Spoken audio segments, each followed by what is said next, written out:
shall we do the puja part first? So please rise and then be on the both lines, and then we will do the puja. Sadhu, sadhu, sadhu. Itipiso bhagava arahang samma sambuddho Vinja charana sangpanno sugato lokavidu Anutteru purisa dhamma sarati Sattha deva manussanang buddho bhagavati Itipiso bhagava arahang samma sambuddho Vinja charana sangpanno sugato lokavidu Anutteru purisa dhamma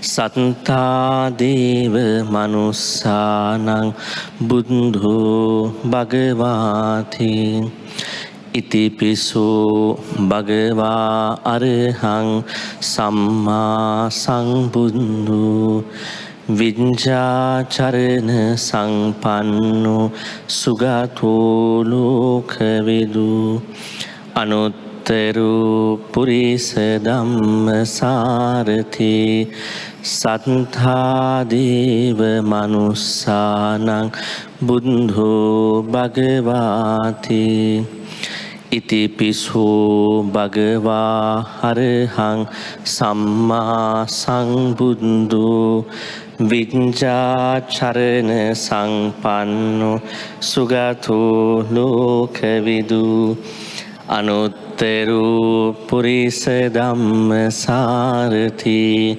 Sattha deva manussanang buddho bhagavati Itipiso bhagava arahang Vinja charana sangpanno sugato lokavidu Anutteru purisa dhamma sarati Sattha deva manussanang buddho bhagavati Itipiso bhagava arahang samma sambuddho Vinja charana sangpanno sugato lokavidu Anutteru purisa dhamma sarati Sattha deva manussanang buddho bhagavati Itipiso bhagava arahang samma sambuddho Vinja charana sangpanno sugato lokavidu Anutteru purisa dhamma sarati Sattha deva manussanang buddho bhagavati Itipiso bhagava arahang samma sambuddho Vinja charana sangpanno sugato lokavidu Anutteru purisa dhamma sarati Sattha deva manussanang buddho bhagavati Sadhu, sadhu, sadhu. Let us bow 3 times to the Buddha.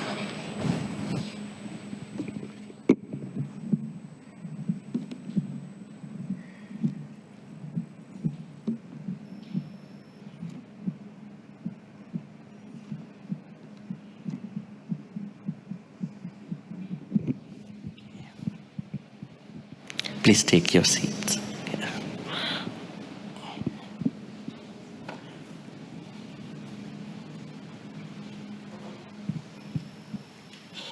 Good morning, brothers and sisters. Welcome to the retreat for today. I am Sister Engyan. So I have some housekeeping notes to share. First of all, please make sure your phone is turned to silent mode in order not to, or switch off the phone. And vegetarian breakfast and lunch will be provided together with liquid refreshments throughout the day. Then toilets is available at the back of the hall. Okay, and those who haven't signed their attendance sheet later during break time, please take your attendance. And try to remain silent throughout the session. Okay, and now I would like to share Bhante's biodata. So Bhante Dr. Chandima is an assistant professor of Buddhist philosophy at Ateneo de Manila University, Philippines. Bhante also serves as the associate editor of the Journal of International Buddhist Studies, published by the Buddhist Research Institute of MCU in Thailand. Bhante's academic journey includes being a former research fellow at the Center for Studies in Religion and Societies, University of Victoria, Canada. From 2012 to 2016, Bhante also served as the Theravada Buddhist chaplain at the University of British Columbia, Vancouver, fostering spiritual growth within the university community. A prolific writer and blogger, Bhante Dr. Chandima is the voice behind the highly regarded blog Patisota. It was ranked 47th among the top 100 Buddhist blogs globally by Feedspot in 2025. Bhante's unwavering commitment to the study and dissemination of Buddhist teachings continue to inspire and guide practitioners and scholars across the globe. So now, with much respect, we will hand over the session to Bhante.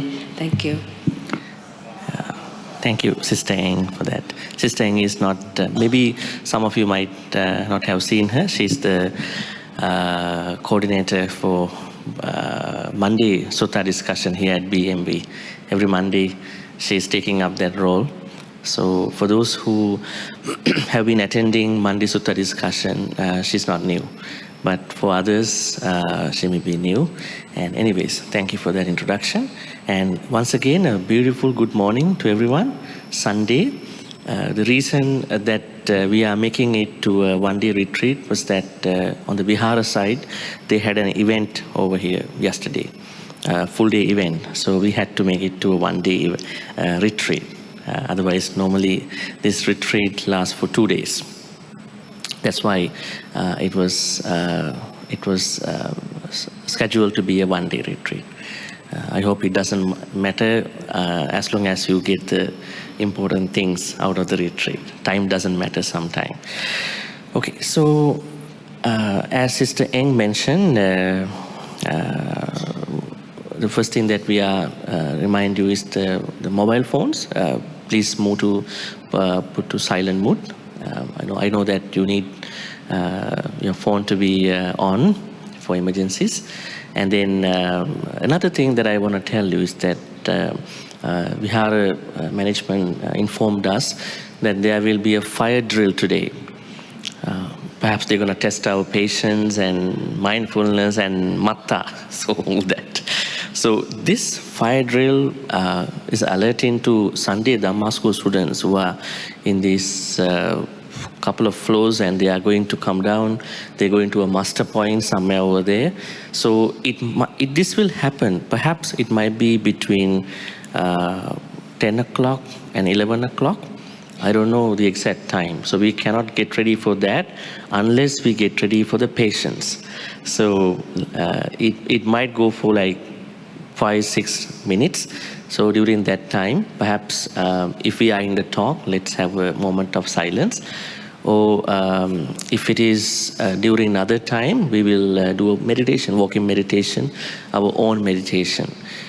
So this is something I want to tell you. Perhaps the sound may be a little less because if we close the doors like this, but there is a place outside, exactly outside this that door. So I just wanted to give you a trigger, this sound trigger. So just please bear with us. Please bear with the Vihara, actually. It's not part of the retreat.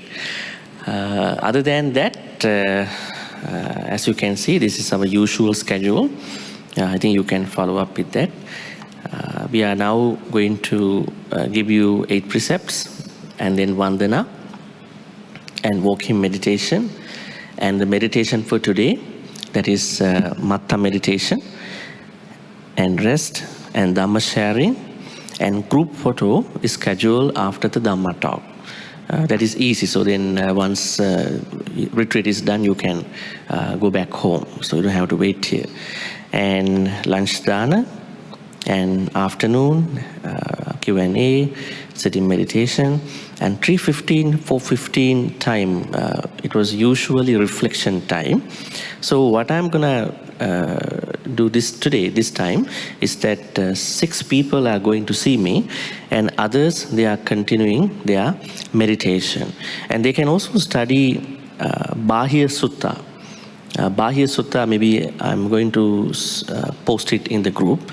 Bāhiya Sutta is the source of today's Matta meditation. So you may study that sutta without talking to others. Don't discuss things with others. You read the Pali text and English translation, and then also you can meditate for that 1 hour. So you need time to process, not to learn all the time, right? And then 5 o'clock we are done. So this is the plan for today. So now let us get ready for taking the precepts. So I'm going to give you 8 precepts. The reason why I give 8 precepts is to feel you special for this retreat, and you are disciplining yourself in addition to 5 precepts. Okay, so let us say sadhu, sadhu, sadhu. First of all, there is a request that should happen from the lay people. So please repeat after me for this request. You are requesting me to give you the 8 precepts. Okasa ahang bante, ahang ajjatava attaka silang yachami. Anuggahang katva silang detame bhante. Dutiyampi okasa ahang bhante. Ahang ajjatava attaka silang yachami. Anuggahang katva silang detame bhante. Tatiyampi okasa ahang bhante. Ahang ajjatava attaka silang yachami.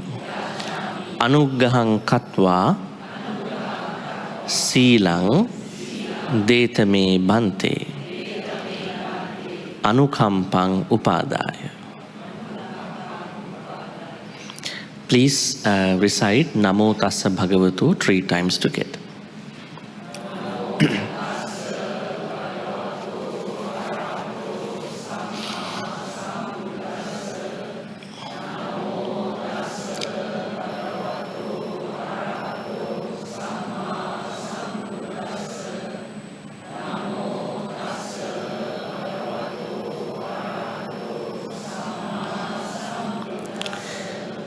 Tisarana, Buddhang saranang gacchami, Dhammang saranang gacchami, Sanghang saranang gacchami. Dutiyampi buddhang saranang gacchami.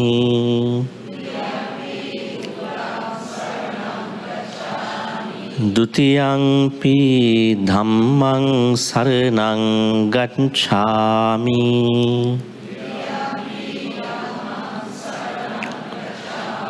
Dutiyampi sanghang saranang gacchami.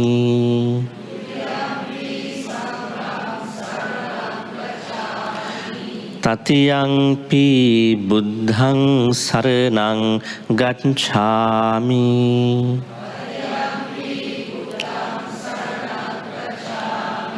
Tatiyampi dhammang saranang gacchami.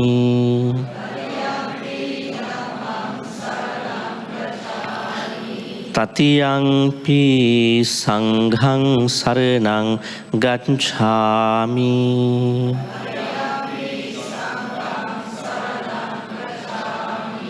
8 precepts.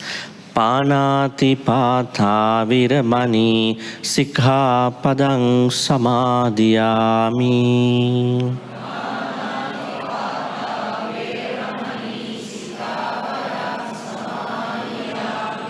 Adinādāna viramani sikkhapadang samadhiyami.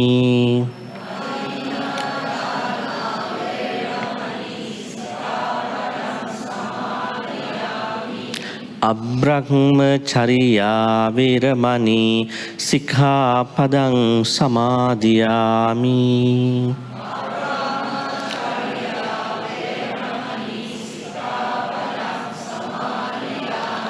Musāvādā viramani sikkhapadang samadhiyami.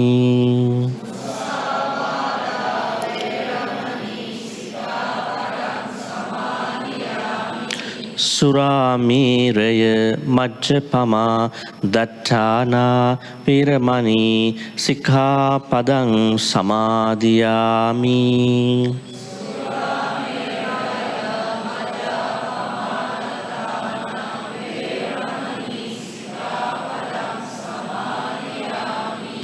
Vikāla bhojana viramani sikkhapadang samadhiyami.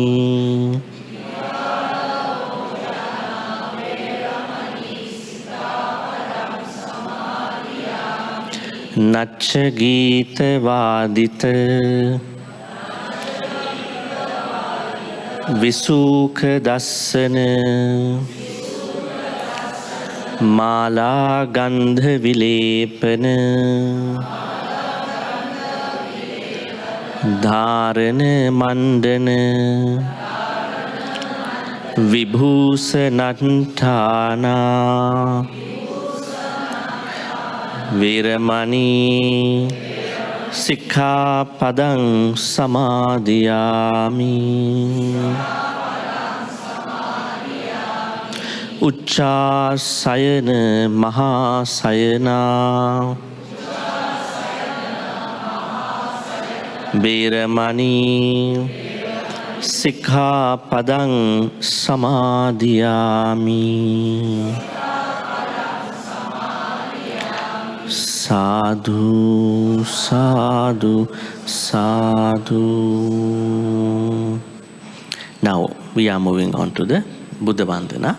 May all the offerings which we respectfully, compassionately place in front of the Buddha statue behind us, in front of you, be offered to the Buddha with lots of respect for his teachings, which we are learning today.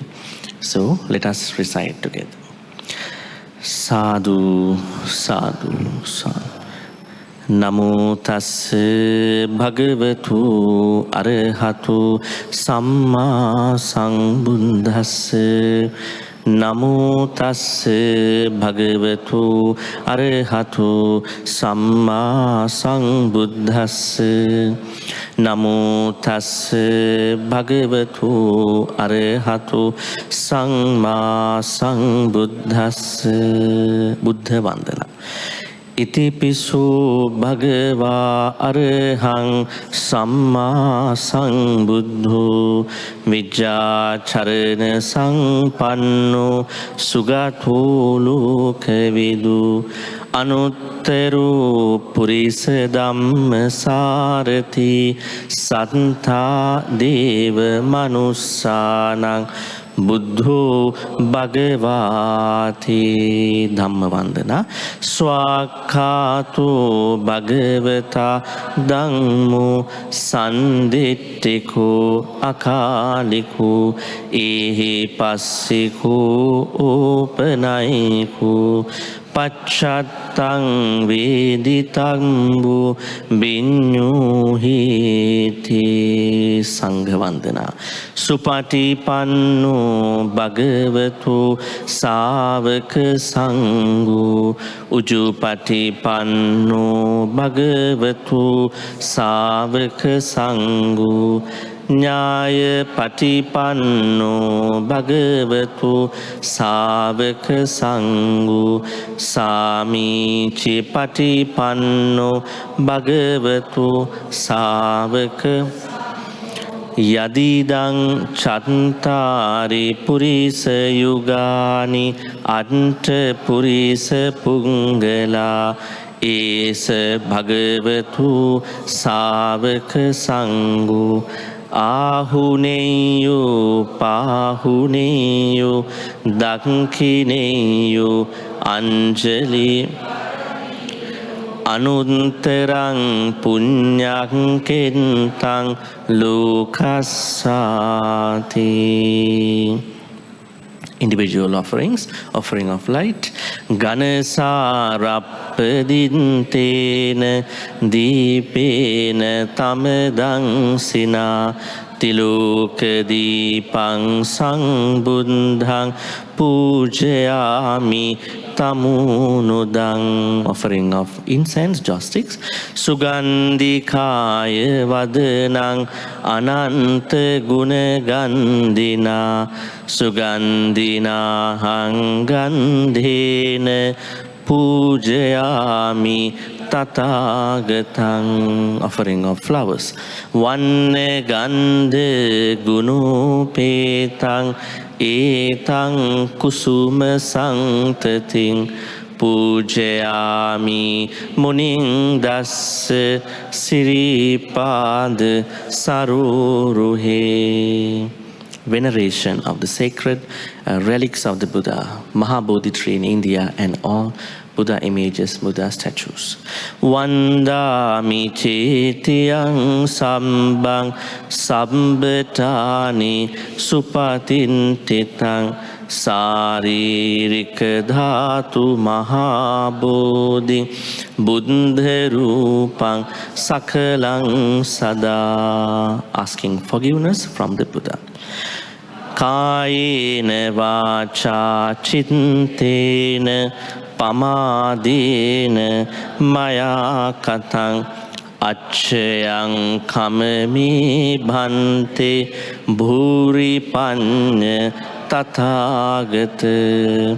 Kayena Vacha Chintena Pamadena Maya Katang Achayang Kamami Dhamma Sandittika Akalika.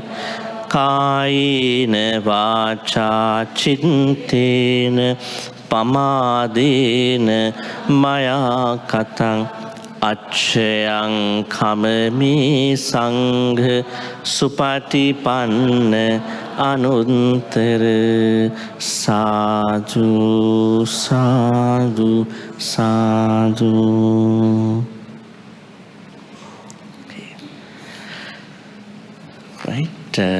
Before we move on to the meditation, walking meditation, let me share with you a couple of the things about today's retreat's theme.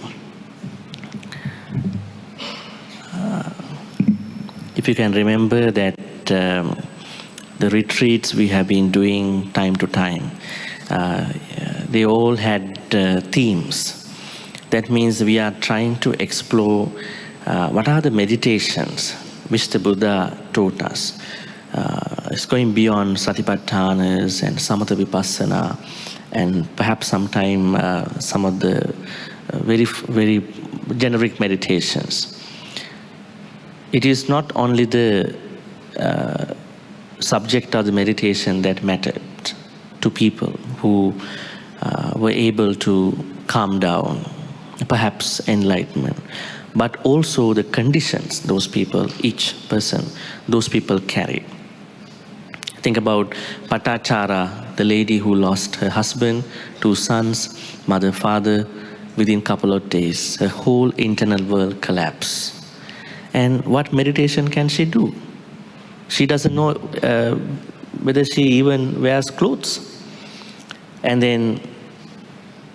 she noticed something after she became a nun. And she noticed a small mini waterfall. Perhaps water falls from a high place to a low place. And then she could understand, not even understand, she could internalize the change of the water, impermanence. So the water that was high, in that high place a moment ago, is not the water that cascaded, touched down the bottom part of the waterfall. And that made her become enlightened. How many waterfalls we've been going and seeing? Starting from Niagara Falls and all these falls. Have we ever become any enlightenment? So what's wrong with us? Is it the meditation, or is it because of our conditions, our mindset, our attitudes? Maybe we know this subject over and over, anicca, dukkha, anatta, but they have not touched down our real attitudes, our real journey. This may be why Patachara became like that and we became like this. So we need to, I'm not saying that we have to practice meditation to enlighten in the first place. But what I try to show you is that conditions matter. Our attitudes, our sansaric things, they all matter. So that's why Matta Meditation comes in to our discussion. Now this I will explain more during the Dhamma talk after the break. Matta means, we can say dosage, maybe the idea of just only. This was given by the Buddha to someone called Bāhiya Daruchiriya. Bāhiya Daruchiriya was a man who was on a ship, but halfway of the journey, his business journey, what happened? The ship was shipwreck in the sea. All the other people died in that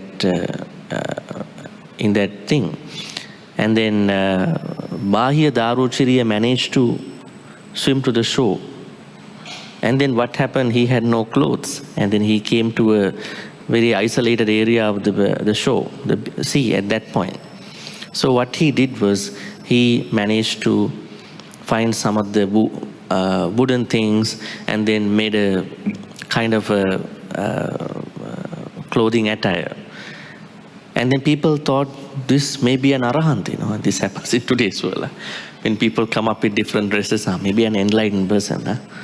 So Bāhiya Daruchiriya got that advantage. So people started saying, maybe an arahant. That's why he's wearing wooden, attire. So then Bāhiya also thought he's an arahant. That's the worst part. People thought he's an arahant, and he also thought himself, I'm an arahant now, because people also call me. I feel that vibe now. So one of the mothers in his sansaric life was a deva, came to him, said, you are not an arahant. Don't fool people around, And there is someone called the Buddha, perhaps 1,000 kilometers from here. You may have to go see him and learn the path to become that enlightened person, if you want. He accepted. So that's a good idea. Sometimes when we do things wrong, what if that our deceased loved ones come in deva form, tell you are doing something wrong, you are doing an akusala. You have to exit from this practice. So then he managed to go and then in search of Buddha in Savatthi. So he spent one day to go there. And then what happened? He managed to go to Jetavanarama. And then he asked from the Sangha members over there, where is the Buddha?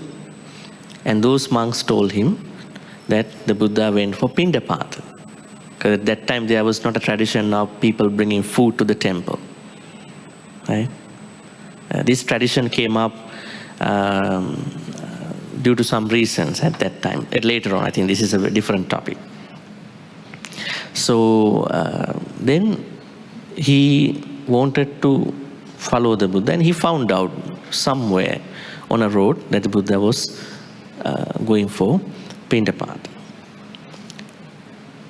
And at that point, he asked the Buddha, teacher, can you teach me something? And the Buddha did not say anything to him. Actually, he said after a while ago, this is Pindapata time. Don't ask me to, the idea is, ask me to do Dhamma. Normally I pinpoint a point from Mangala Sutta. Don't talk Dhamma at the wrong time. I think Buddha followed that. Where is it said? Mangala Sutta. How did the Buddha say that? Mangala Sutta says, for lay people, 38 blessings that you have to create in your life. And he said, Kalena Dhamma Sakaccha, one blessing. Kalena Dhamma Savanang, listening to Dhamma at the right time. I think that they are blessings. That means if you don't listen to Dhamma at the right time, you're still listening, but it cannot be a blessing. Why it can not be a blessing? It is because you are not ready for that listening. You might be ready in a way, but in that proper way. So then the Buddha declined giving the Dhamma to him. Then second time also he requested. And third time also he requested. In the third time, if you can see the sutta, he requested this way, Bhante, I don't know, maybe you might die, I might die, so give me some Dhamma. Actually, he's going to die in a moment of time. He felt it. Sometimes people, when they're going to die, they feel it. It's natural sometimes. So then the Buddha was thinking, what's going on now? Then he understood this man is going to be killed by a female cow on the road in a moment of time. I cannot give him a full Dhamma talk. It's not going to work for him. So he doesn't have time to focus. He doesn't have time to internalize. So then he gave the abstract to the Matta Meditation. That is the Matta Meditation we are talking today. So that means a very quick, I don't say it's a quick fix, but it has everything that we can practice as a meditation.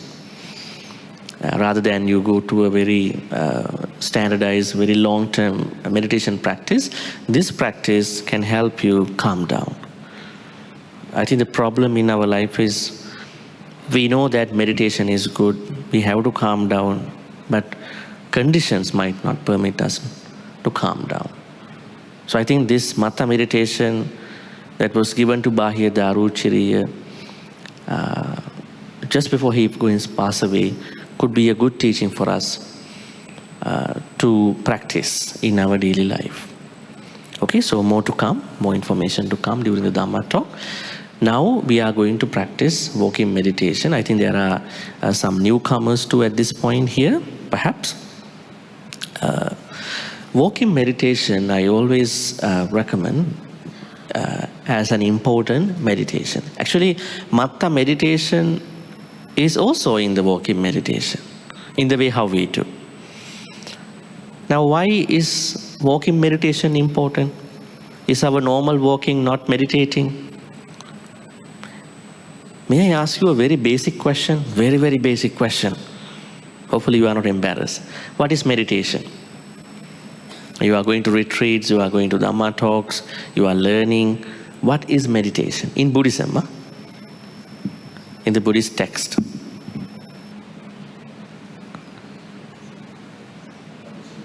hope I didn't put you in trouble in the morning. Yes. Huh? Cultivate sati. Cultivate sati. Any other answers? What is meditation to you? Calming the mind. To relax. We can go to a spa to relax too. Just to relax, looking for a massage chair too. That's something more, yeah. And then, what else?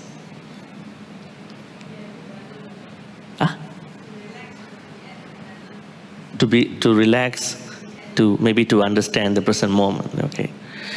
So in the Buddhist teachings, this idea called sati or bhavana later on is something called cultivating kusala thoughts. Now, why I want you to answer that question is that how does it relate to walking meditation? Whatever the posture you are in, it happens. It can happen. So next time when you ask, what is meditation? Meditation is cultivating kusala thoughts. You don't have to sit all the time. You can sit just to calm yourself. But you can't sit like that for many hours. Then is cultivating kusala thoughts possible during you talk? During you walk? During you do other things, daily chores, work? That is Buddhist meditation. Buddhist meditation is not sit down for 9 hours and then feel I am good, I am enlightened. Right? And there are some animals who are staying for 24 hours to catch a fish. Not even shaking. There are some cranes who are trying to catch a fish for maybe many hours. Some are the big animals. Then they should have mindfulness. That's not the idea. Yes, time to time we sit down just to calm. The bigger idea, larger, broader, bigger idea is cultivating kusala thoughts. And when I talk to someone, do I talk mindfully? Do I lie to you? Do I divide you from another person? Do I divide your relationship between your family, friends? Do I talk words that hurt you? Before I talk, I have to think. Do I gossip? So that means cultivating kusala thoughts, this definition applies to all situations, scenarios, phenomena. That is a larger, broader meaning. Then, now let's pick up walking meditation. That idea is what you are going to bring to walking meditation. Now, think about your walking. You are walking all the time, right? Some people don't like walking, right? Very lazy people. And they get sick very fast. Physically unfit. So we have to walk unless you are not having a problem. So when you walk, the Buddha says, try to watch how you are walking. That is good for two reasons. One is, you are not going to be a swashbuckling, go here and everywhere in the road. You know that you can walk straight, not like an animal, like dogs like go here and there. Tirachana. You know the Pali word for animals, tirachana. Why tirachana? Tiro. Animals cannot walk quite straight. They go like this. Tiro, across. Chana. Go across. Then humans have this capacity to walk straight. And I can see whether I can walk straight as a medical benefit. As a medical benefit in my life, whether I can walk that straight. Second is that while I walk, what are the thoughts that are coming to my mind? Am I carrying lobha, dosa, moha? Yes, we are carrying time to time, just to be honest. But can I minimize my lobha thoughts? Can I minimize my dosa thoughts? Can I minimize certain unwise thoughts? Do I walk with anger? Have you ever walked with anger? Yes and no, huh? Huh? Yes, people walk with anger. They are not happy. They are frustrated. But if that you brought walking meditation, no, I am not carrying anger while walking. I want to focus something while I am walking. So anger is gone in a moment of time. How many times we walk with frustration, disappointment, sadness, right? And greed. So that's why walking meditation is the best thing to counter those things. So there are another things now. If you think you can only meditate while sitting down, then you are not able to counter those akusala thoughts that you carry while walking. Then you have to think meditation is not only sitting, it's all over. Then while I am walking, if I am struggling with those akusalas, then I should do something for that. If I don't do something, they will bother me. They will take me over. So that's why walking meditation is very important. Maybe every day, at least few minutes. But make sure you don't walk in the road and do the meditation when the cars are coming, right? That's not a good thing. That's why I'm telling you a couple things to know before walking. Pick a peaceful, safe place. That's important. Now, we are not able to walk here, all of us. We may go spread around. Some go outside. Some can go to maybe Bodhitri area, Pagoda area, right? But don't go very far. Some people walk from here, end up in the Dana hole, So you have to find out a certain place to walk, safe place, and at the same time a certain area. Because what is important is your mind, not how far you walk. You may walk 1,000 kilometers if you can, but your mind still struggling. What is important is a medium, safe area. And the pace of walking, you walk naturally, but I know some people walk very fast, some people walk kind of slow. Regardless of how your natural walking seems to be, try to walk in a way that is not too slow, too fast. Don't walk like a goose, very slow, like you are controlling your walking. Then you are not meditating. You will never be able to bring that to your normal walking because it's a controlled walking. So just walk normally. Try to think, try to feel, can I see what is happening while I'm walking? What are they? Lifting, moving, and play. These are the three things. So if I can focus on these three things, then I should be good. Hands relax. And then, while you are walking, Matta Meditation also going to be a thing here, sight as sight. When I see people, I don't add stories, I don't create stories. I know this brother, I know this sister long time ago. Something happened to, so I don't want to do that. Just a person only. And I hear sounds, people are talking, sounds from outside, air conditioning sound. I'm not going to make a story to this sound. Now, do I know this sound? Is this sound better than, or maybe familiar with me? No, it's a sound only, nothing else. What if I get to smell something at that point?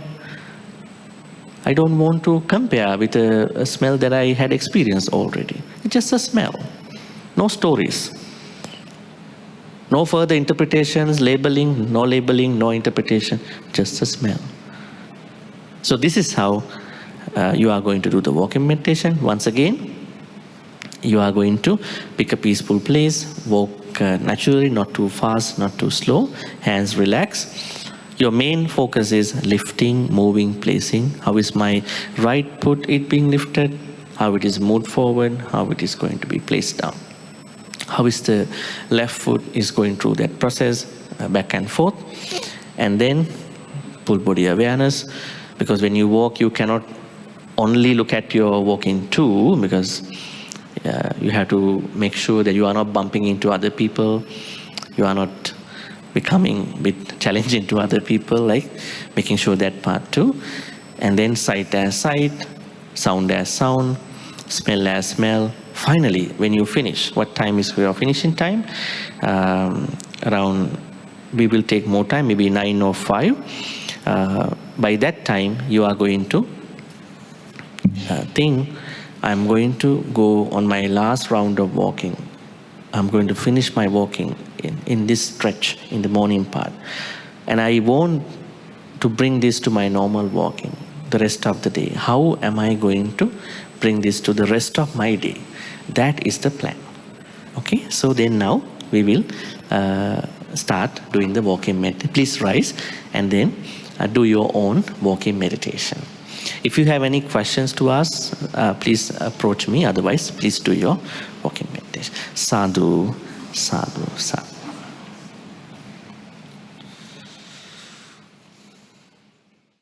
All right, so we're going to get started the meditation. First, we are going to practice a little bit of Anapanasati breath, a mini version of Anapanasati, then we are moving on to the Matta Meditation. So please keep to your postures.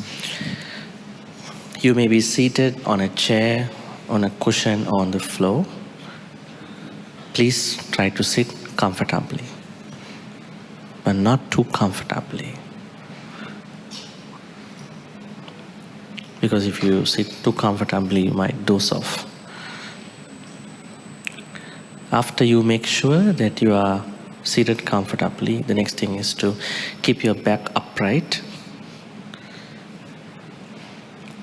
It's good if you can keep your back upright, unless you have a medical condition.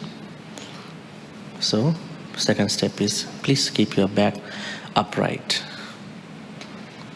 Hands resting wherever they are comfortable.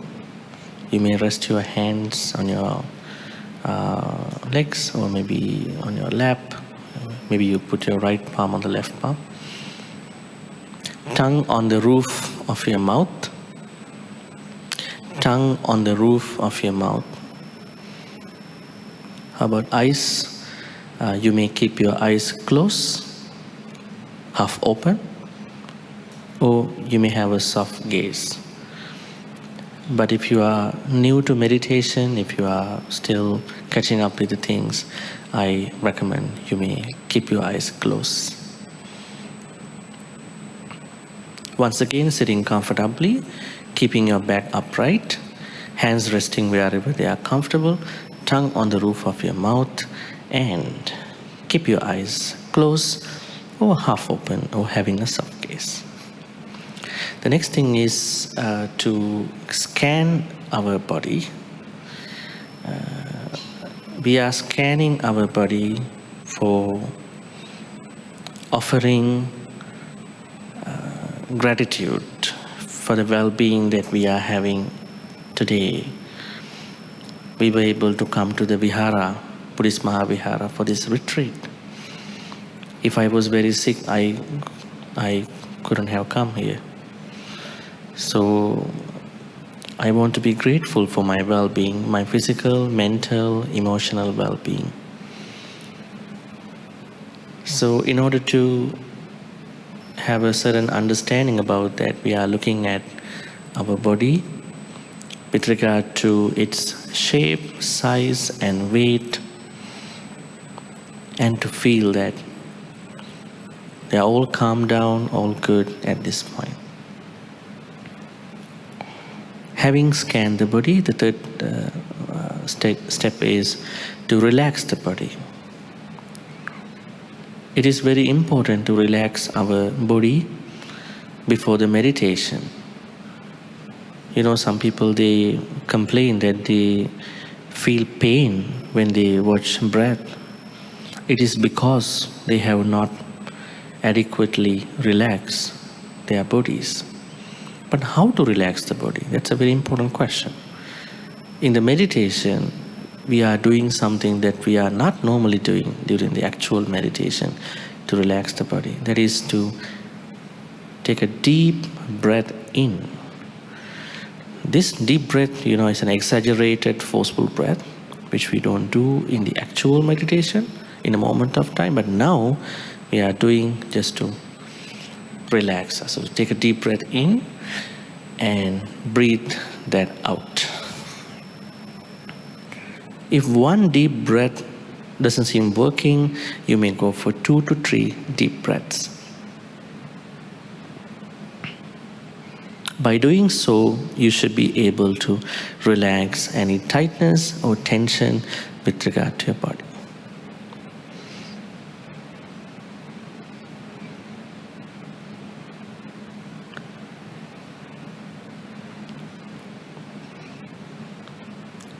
So So the first stage was about making sure that our posture and all that good. And second stage, we were focusing on scanning the body for being grateful for this moment, for the well-being.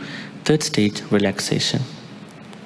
But be careful, don't try to be over-relaxed, you might doze off as well. Just to balance out your energy. Not too lazy, not too energetic, overexcited. All look good. Now at this point we are moving on to the breath meditation. Normally we understand there are three main breaths that we usually go through: long breath, short breath, and a mixed breath. A mixed breath means sometimes you cannot say that you are having precisely a long breath or a short breath. So it might be 60% long breath, 40% short breath, vice versa. So we call it a mixed breath. Let's say now you are having a long breath. Naturally, you're trying. Naturally having a long breath. So you are going to see three stages with regard to that long breath. How is my long breath is arising, how it stays for a moment of time, how it goes away. Arising part, staying part, and passing away or going away part.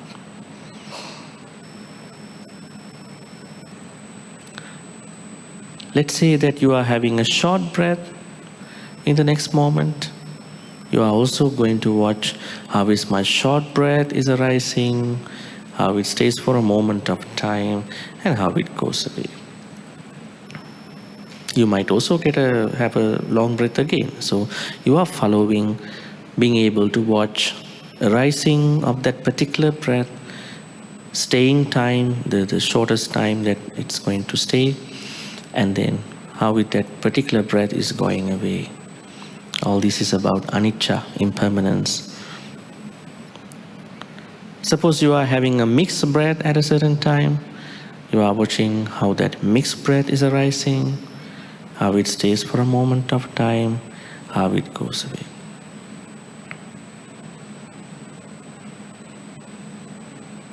Now you are watching these three stages of any breath. As you continue this watching breath, depending on your experiences during the meditation, with regard to meditation, you may go through distractions. Don't worry, distractions are very normal. Everyone goes through distractions. If the distractions come to you, kindly, patiently, gently remind yourself, I need to go back to my focus. My focus is watching those three stages. Another thing that you may need to remember is that there are a lot of breaths happening, but you are not going to watch all these breaths. You finish watching 3 moments of one breath, and then only you are going to move on to watching another breath. So this way we are calming us down. When the calming is adequate, good enough, at that point we are moving on to Matta Meditation. As I said earlier, Bāhiya Daruchirya was informed by the Buddha. Daruchirya, when you see something, you just see. Don't add stories. When you hear something, you just hear only. When you sense something, you just sense only. Don't add stories to that experience. When you think about something, you just think about. Don't add stories. This is our Matta Meditation, so please follow these guidelines too. First, from the side. When I see, I just see. Whether my eyes are closed or open, I don't add stories or labels. So what is seen is just seen. Ditte dittamattang. then sound. When I hear, I just hear. Whether my ears are closed or open, I don't add stories or labels. So what is heard is just heard. Sute sutta mattang.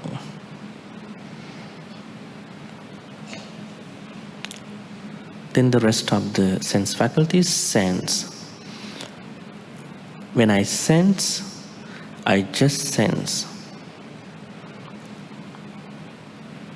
Whether my senses are closed or open, I don't add stories or labels.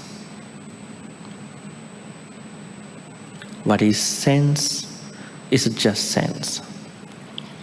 Mutte mutta mattang.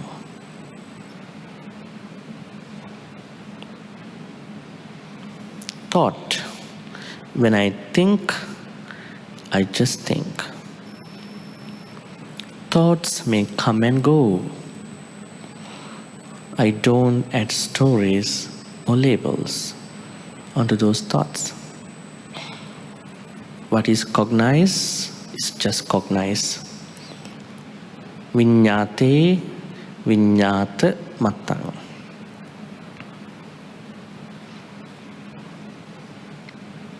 I rest in this simple knowing of sights, sounds, sense, and thoughts. I do not need to become anything. Normally I add stories, but now I don't want to add stories.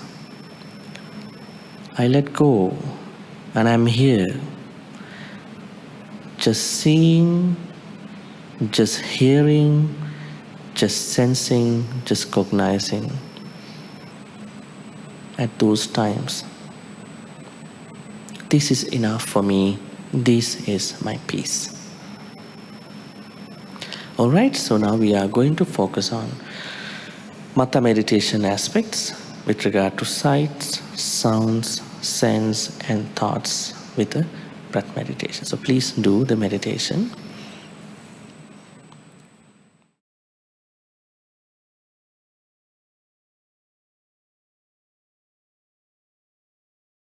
Our morning Dhamma talk, Dhamma sharing. Why Matta meditation? Actually, there was a small typo here. It was given as Metta, but it's Matta meditation in the timetable. So, as you can see here, when I see, I just see. When I hear, I just hear. When I sense, I just sense. When I think, I just think. This is the idea. So the most important thing here is that not making stories, not making labeling, interpreting. This is what is happening.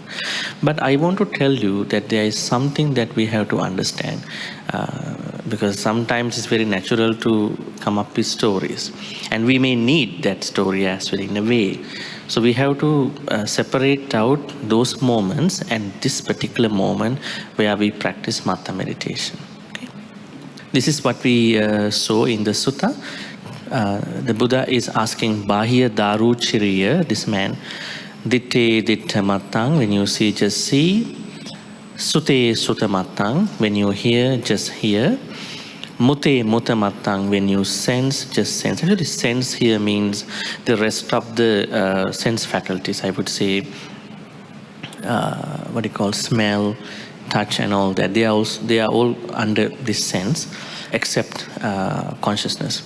And when you think, Viññāte viññāta mattang, when you think, just think. So the word, Pali word matta is given at the end of all these phrases. You can see matta, matta, matta. So matta here means only. What's the meaning of matta?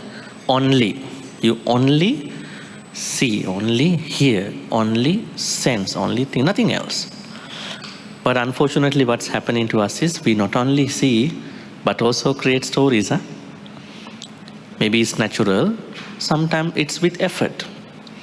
Sometimes there are people who think, I want to make a story as well. It's in addition to that natural story. So anyways,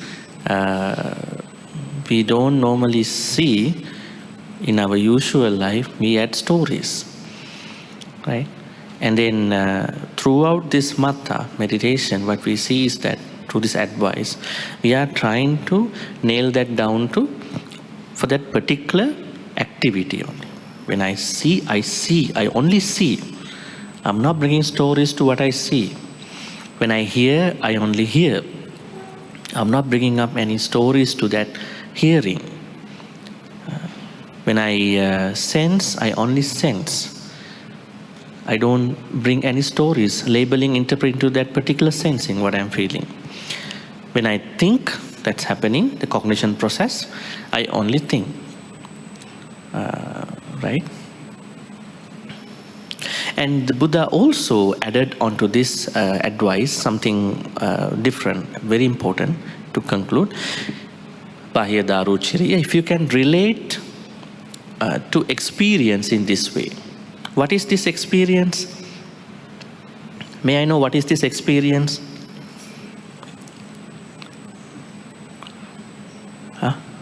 Sensory experience. That means our experience in processing the objects that are coming onto our senses. This experience, right? So now the Buddha is asking Bāhiya Daruchiriya to bring this Matta meditation strategy onto any experience, any sensory experience. So how many sensory experiences we may go through? Eye experience.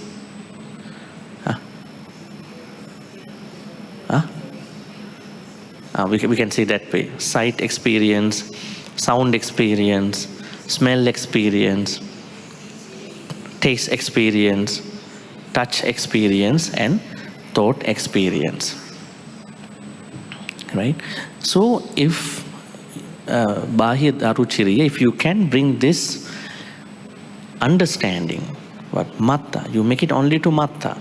You only see, only hear, only sense, only think, then what will happen to you? Without getting caught up in it. So we get normally caught up in that experience. Actually, what are the things that are happening inside an experience according to Buddhism? Now let's say, yes, I'm having sounds, I'm having sights, I'm having smell, I'm having taste, I'm having touch, I'm having thoughts. But behind the scene, in the larger, broader sense, what's happening? It's like a hardware in a computer. We only look at software part, applications and all that. This is what we see.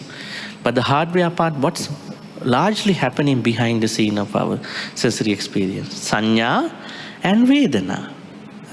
Only these two. Perceptions and feelings. That's why the Buddha said in Dhammapada, Mano Pubbangama Dhamma. Those Dhammas are not teachings of the Buddha. I think, you know this stanza, right? How many of you know this stanza? Mano Pubbangama Dhamma, Mano Setta, Manomaya. How many of you know? Some of you know, some of you don't know. Why is it? Perhaps you may not know that the handbook of Buddhists is Dhammapada.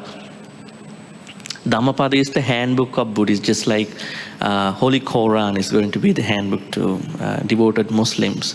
And Bhagavad Gita is going to be the handbook to the devoted Hindus. Right? They say handbook of Buddhists is not Tripitaka. Dhammapada. Why Dhammapada brings everything into one place? The sutta idea. Actually, Dhammapada stanzas are from suttas. So in this second stanzas, Buddha says, Mano Pubbangama Dhamma. All our experiences are preceded by the mind. Mind is not important. What is important is how does mind process the sanya and vedana. That's the most important thing. Mind is just a place. Everybody has the mind. But what about everybody's sanya and vedana? That's a problem. How are they perceiving? How are they then making it to a feeling? How do they feel them? So then, without getting caught up in it means, how can someone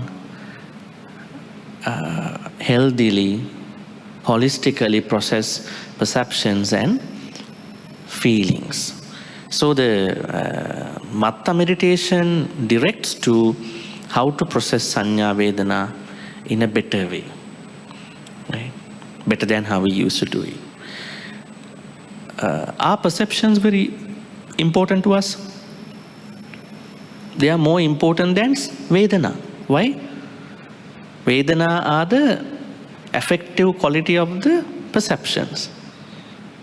The sensible, affective quality of the perception. Now you might say, I have a very bad day yesterday. Just imagine, huh? And then why you having a bad day? You know everything, right? You know how to spend the day. But I have a bad memory. What is that bad memory? Sanya. Something is popping up in my mind. Sanya. I'm very insecure in my life. Health issues, uncertainty, family members, work. If nothing, then whole world. What's happening to the whole world? What are they? Sanya. So Sanya must be properly managed. Then Vedana will be automatically okay. Because we know how to channel these Sanya at that point. So I think it's very important then at that point, Matta, bringing Matta into our sensory experience, which I said earlier. So then we are not getting caught up in it. At the same time, the Buddha is reminding Bāhiya Daruchiriya, you also will not identify with those stories, labeling, interpretations. That's also a very good thing. Yes, we have to identify. Like if I ask you here, is there somebody called XYZ, please self-identify yourself. Then you will identify yourself. But the thing is, when we do the identification, we may add stories, labeling into that. So without getting caught up, without identifying, because you know what is Matta meditation, you know how to process your Sanya Vedana.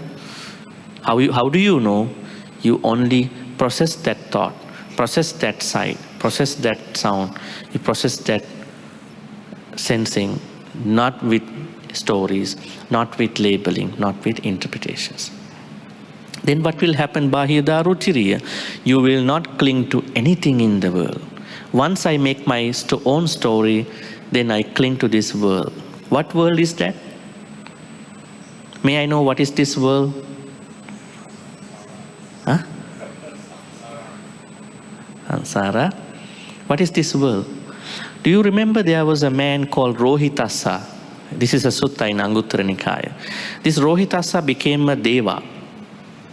Before he was a powerful ascetic who can skywalk.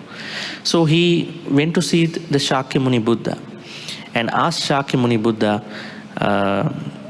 told him that Bhante, I was a powerful Hindu ascetic before I was a deva like just now. And I want to share with you my experience.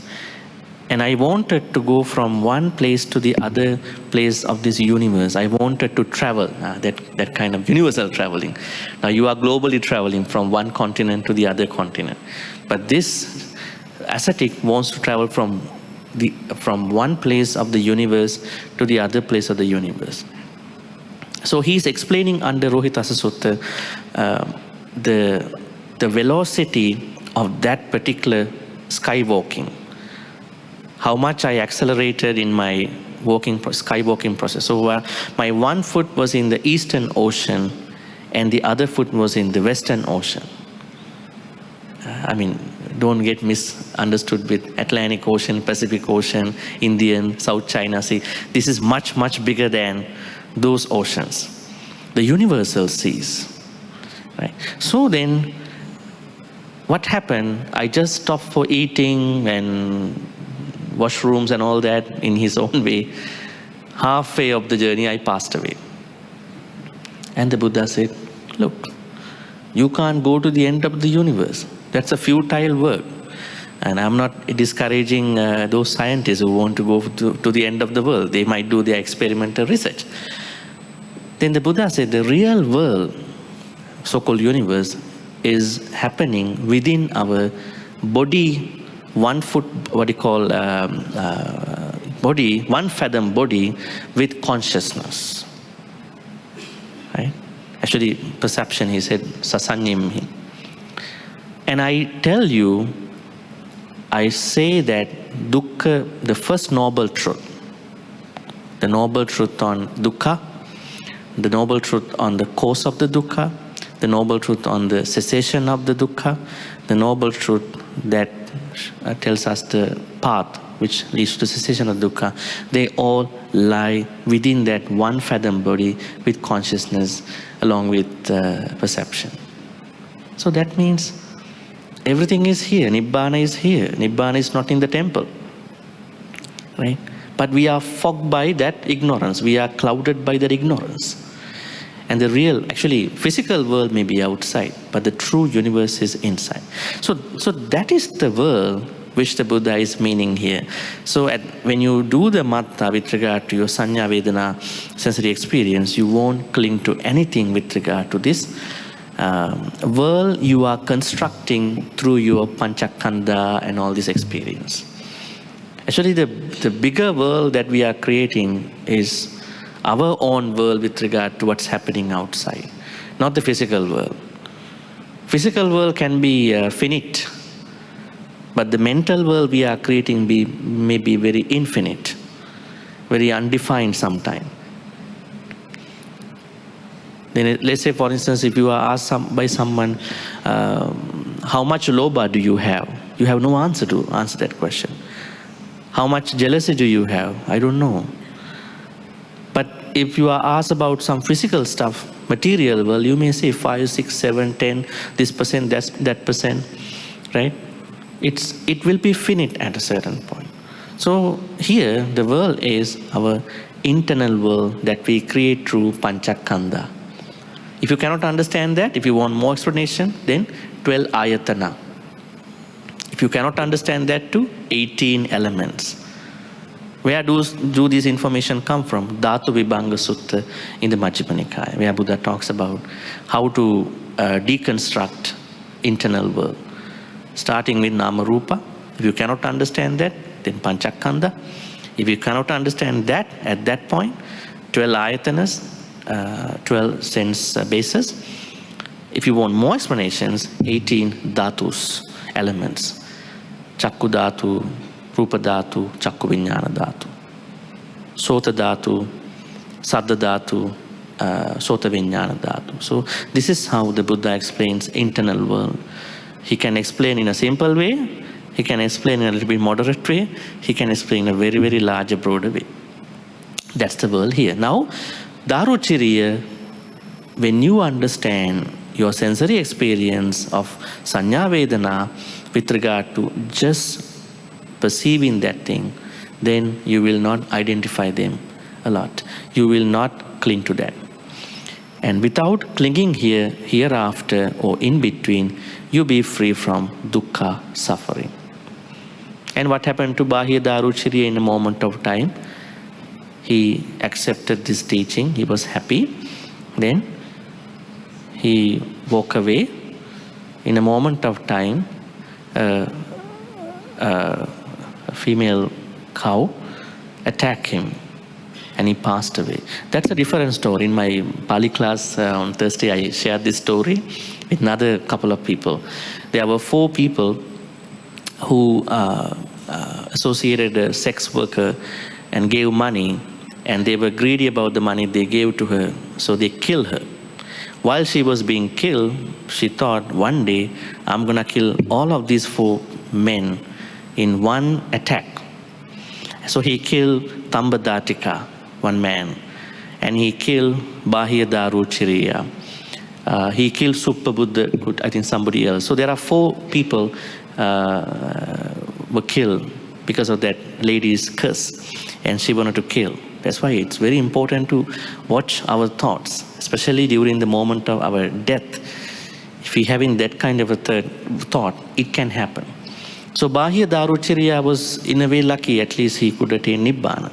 So then monks told the Buddha that Bāhiya Darucharya who was here just a moment ago was killed by that cow.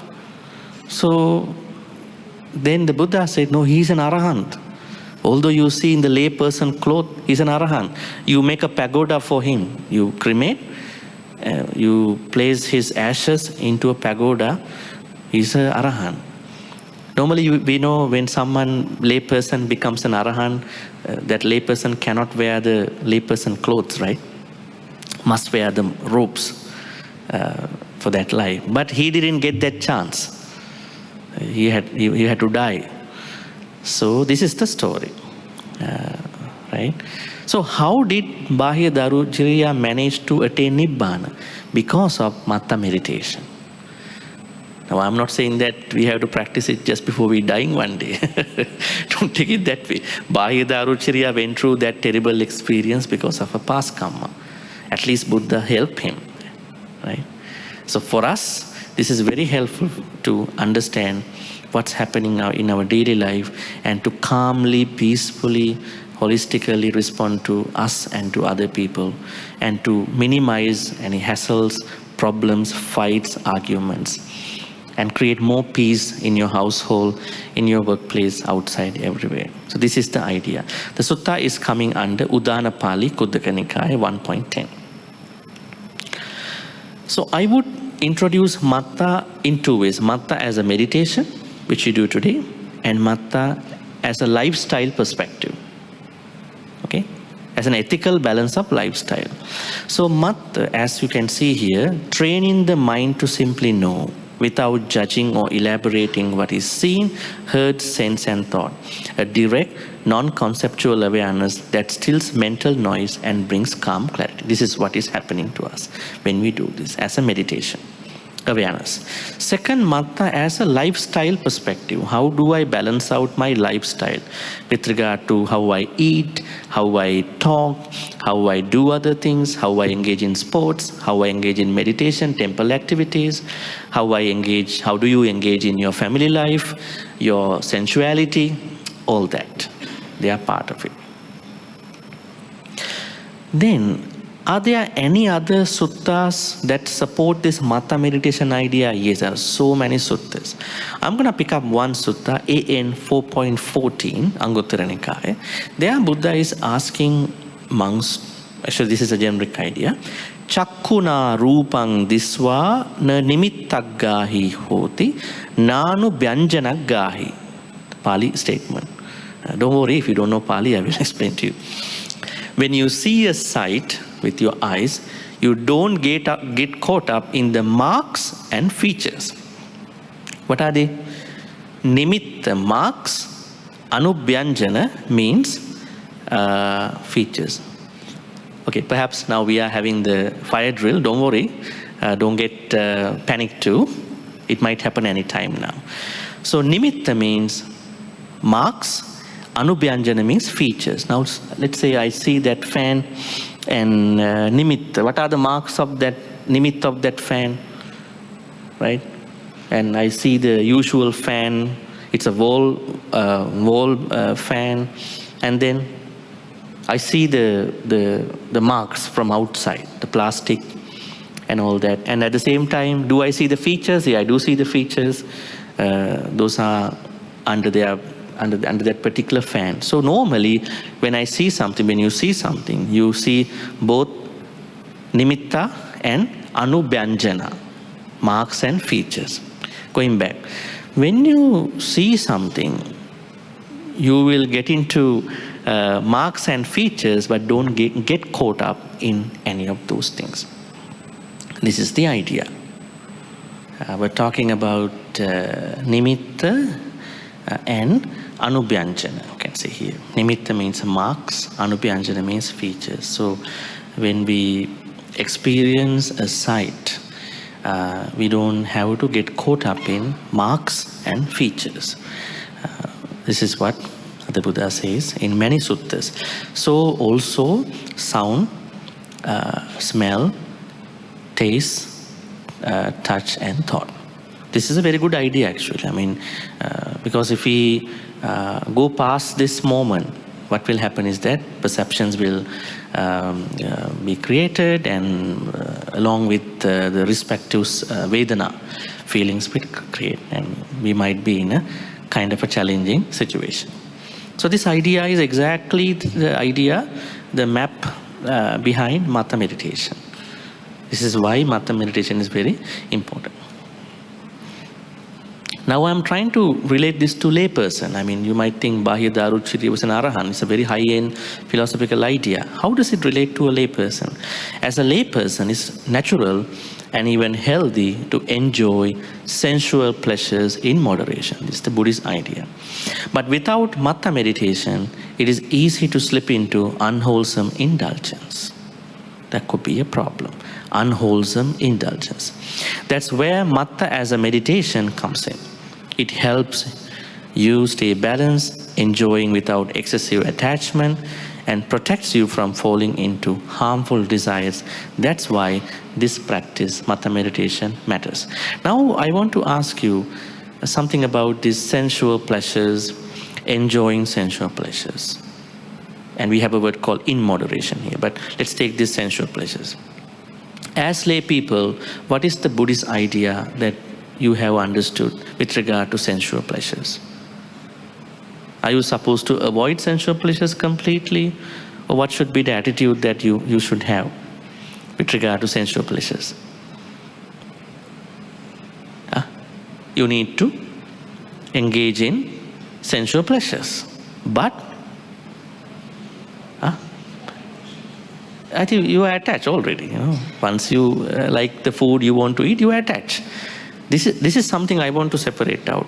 This Western philosophical word attachment, how does it relate to Buddhism? The problem is not attachment. Now when you take care of your parents, you are emotionally attached. Wife is attached to husband, husband is attached to wife emotionally. It's normal. That is not a problem. Problem is when you are going to become excessively attached, extremely excessively, then you start showing manipulation, controlling, then you also have insecurity. That excessive part is the problem here. That's when moderation comes in. Matta as a lifestyle comes in. As an awareness meditation and then as a lifestyle. So you need to engage in sensual pleasures healthily, in moderation, not excessively. But then again it's a problem. Think about someone who wants to eat 2 plates of rice. That is his or her sensual pleasure. Somebody else wants to eat half of that 1 plate. So how to look at moderation? So moderation is very individualistic. But what is important is that every individual maintains one's own moderation. That's the important. Not that there is a one way to moderate everything. It's not going to work. Right? That's why when people come to see the Buddha, depending on the person, he gave Dhamma. When some people came to see him, he didn't say anything. Why? Useless to give a Dhamma talk to that person. But he understood that person will understand Dhamma in his own way, in her own way. Patachara, Kisa Gautami's story. Kisa Gautami lost her son. She was bringing dead son everywhere. And then she came to the Buddha, asked him, can you gain his life back? And now it's very clear, Kisa Gautami's son passed away. What did the Buddha say? Life is anicca, everything is changing, death has come to your son. You bring son back to the cemetery, cremate the son. Did he say like that? He didn't say. He knew the mentality of Kisa Gautami. She is not fit to listen to a Dhamma talk. Right? That's why the Buddha said, Dhamma discussion, Dhamma talk must be done at the proper time. There is a proper time for that. Not that while you are cooking, you listening to a Dhamma talk. I don't have time, so I turn that on. So while I am driving and all that, give some respect. So it will go to you. It will go to your heart, not to the head. You will know a lot of Dhamma in the head. It never comes down to the heart. Why? no gratitude, no preparation, no readiness for head Dhamma to go to the heart Dhamma level. Dhamma has to go to the heart, right? So that's why Buddha followed that way. And then the Buddha understood Kisa Gautami will understand this thing in her own way. So then he used that story, mustard. Thai version says, I think, salt. Sri Lankan version says mustard.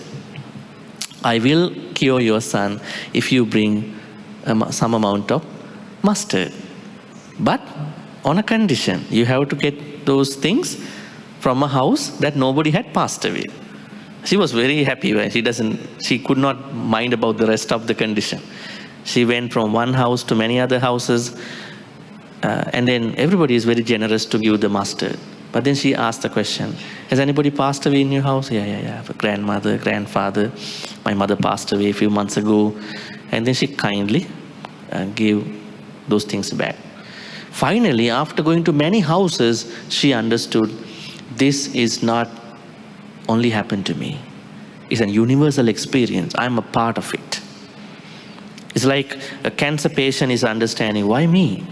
Why this cancer came to me? And at a certain point, she or he understands, why not me? Why not me?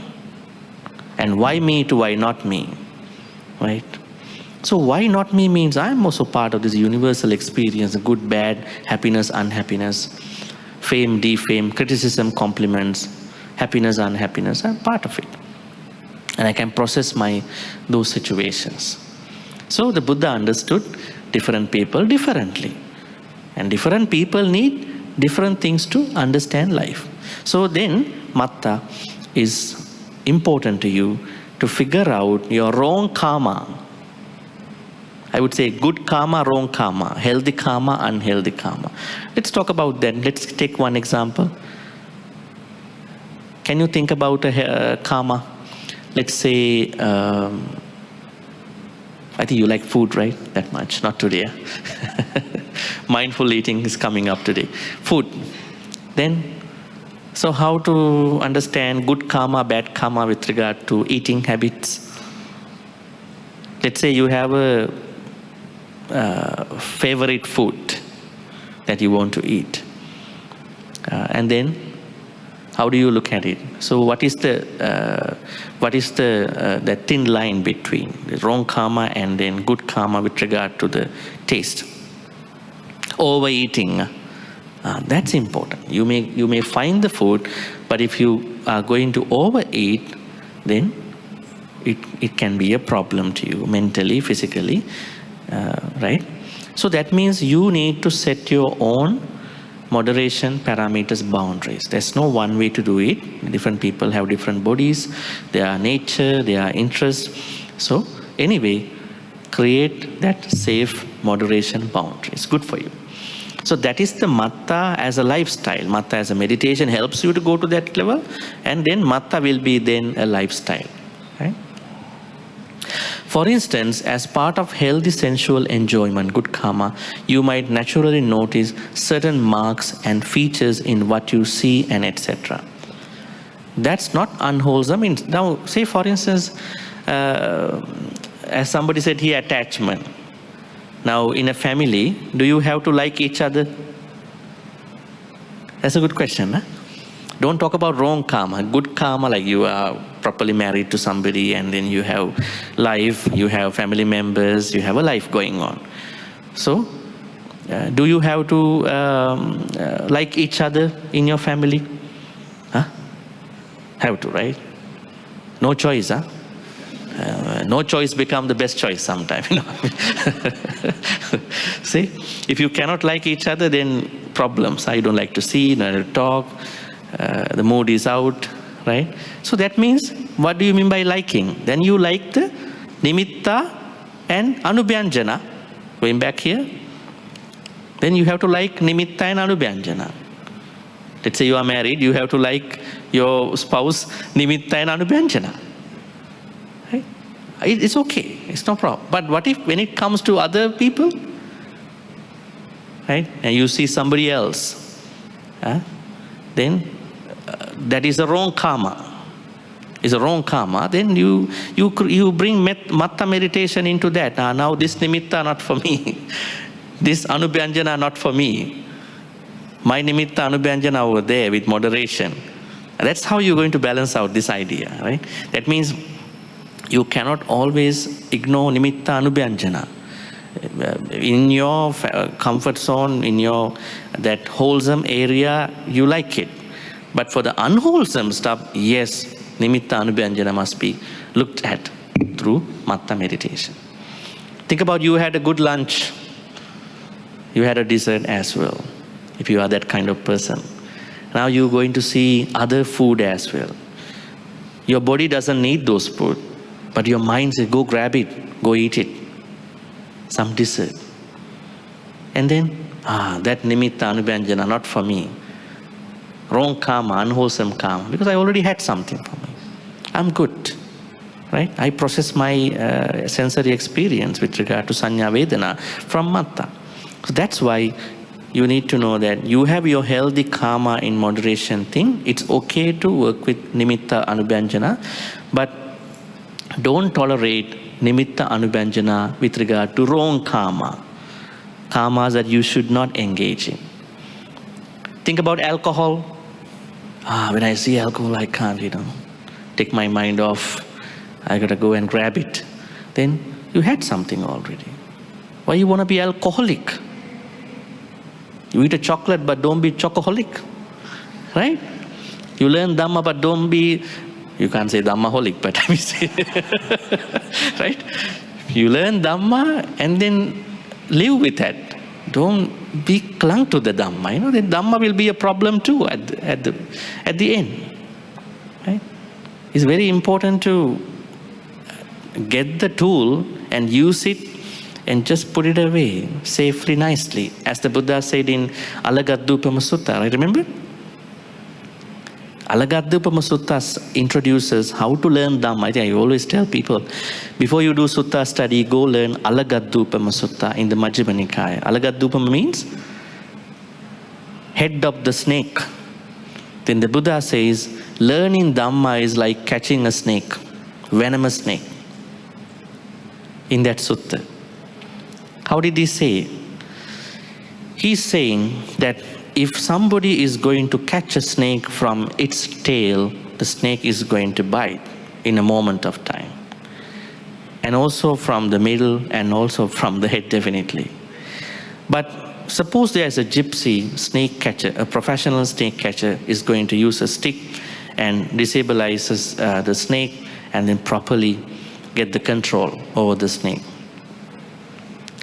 In the same way, Dhamma has to learn in a proper way. Otherwise, that particular Dhamma, becoming a very weird philosophy, is going to bite you back. So if you don't know, don't learn Dhamma at that point. If you don't know how to do it, if you don't know how to understand it, just wait until you get to that point without learning it in the wrong way. Right? So then the Buddha said in the same sutta going on, I also give another example. There's someone who is going on a trip, long trip, and he never expected a river. So now there's a river, how to go to the other side. Then he goes back to the forest, he makes a raft, a small raft, with so many difficulties. And now he is slowly making his way to the other side of the embankment of the river. Now he is very happy. Why is he very happy? Because he could cross the river. But then he is thinking, without the raft, I could have not come here, so I have to bring it on my head. And the Buddha is asking, is it necessary? So in the same way, the Buddha is asking that Dhamma has to be kept aside while you are practicing. Don't make it as a learning burden. Some people, they were very good before learning something, some of the Dhamma, but after learning they become very burdened. They can't even walk after that. They think it's a burden. When you learn more Dhamma, your life has to be lighter and lighter. Your thinking has to be wiser and wiser. You think widely. Earlier you were very, your thinking perspective very small. You get arrogant very fast.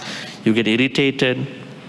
10 years ago, when someone says something to you, you were, when that person says one time, you become 2 times angry. That person 1 time angry, then you 3 times, 4 times angry that time. But now you know that you have to step back a little bit, at least understand what's going on, and respond carefully. I don't have to respond right away. Normally people react. Right? So then the Buddha says, Dhamma should not be kept as a knowledge. Learn and practice it. Don't make it a burden.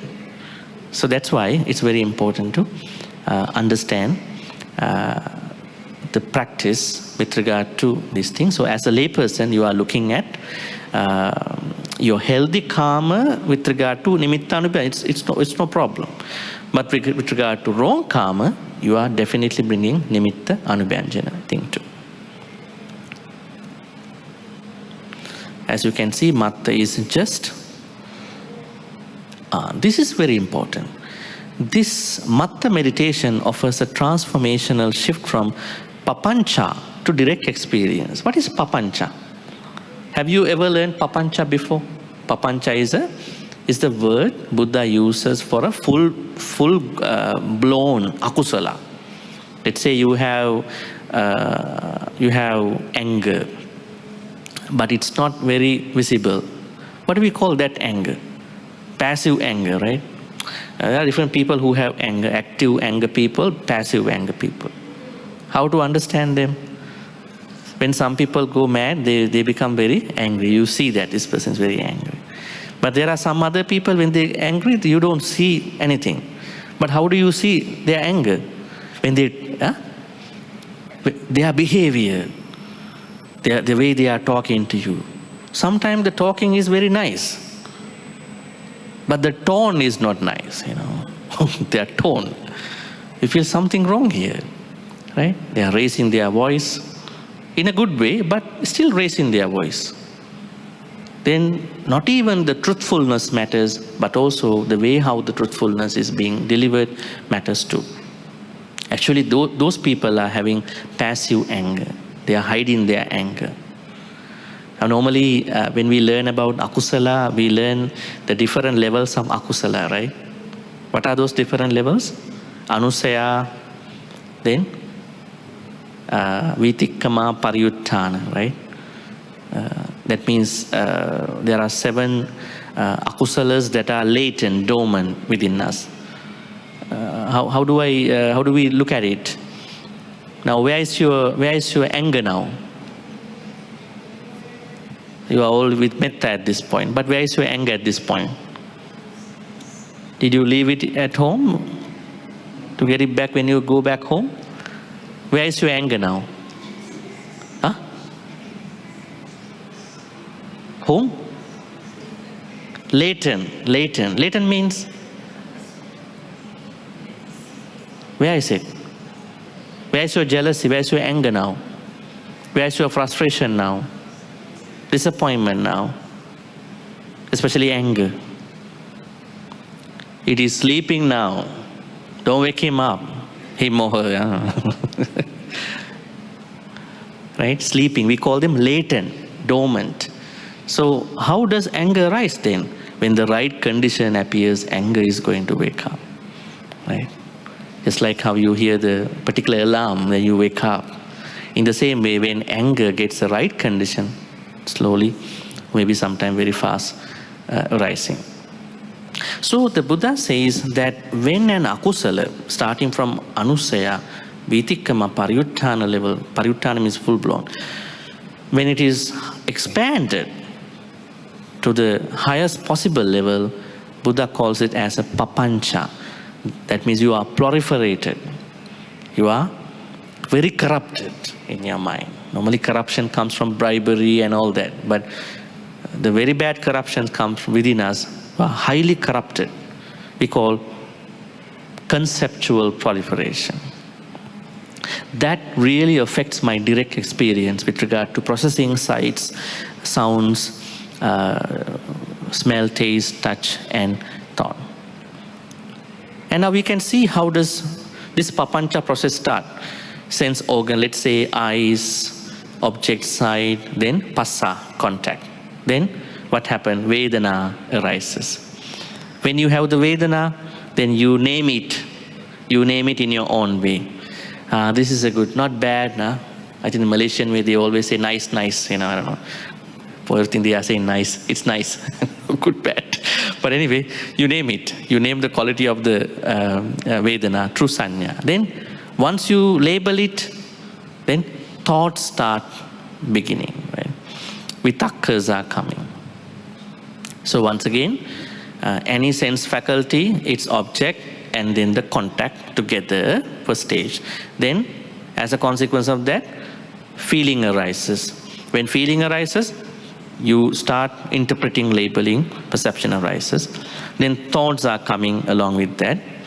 Then I, me, mine concepts arise, right? And then papancha is going to start at that point.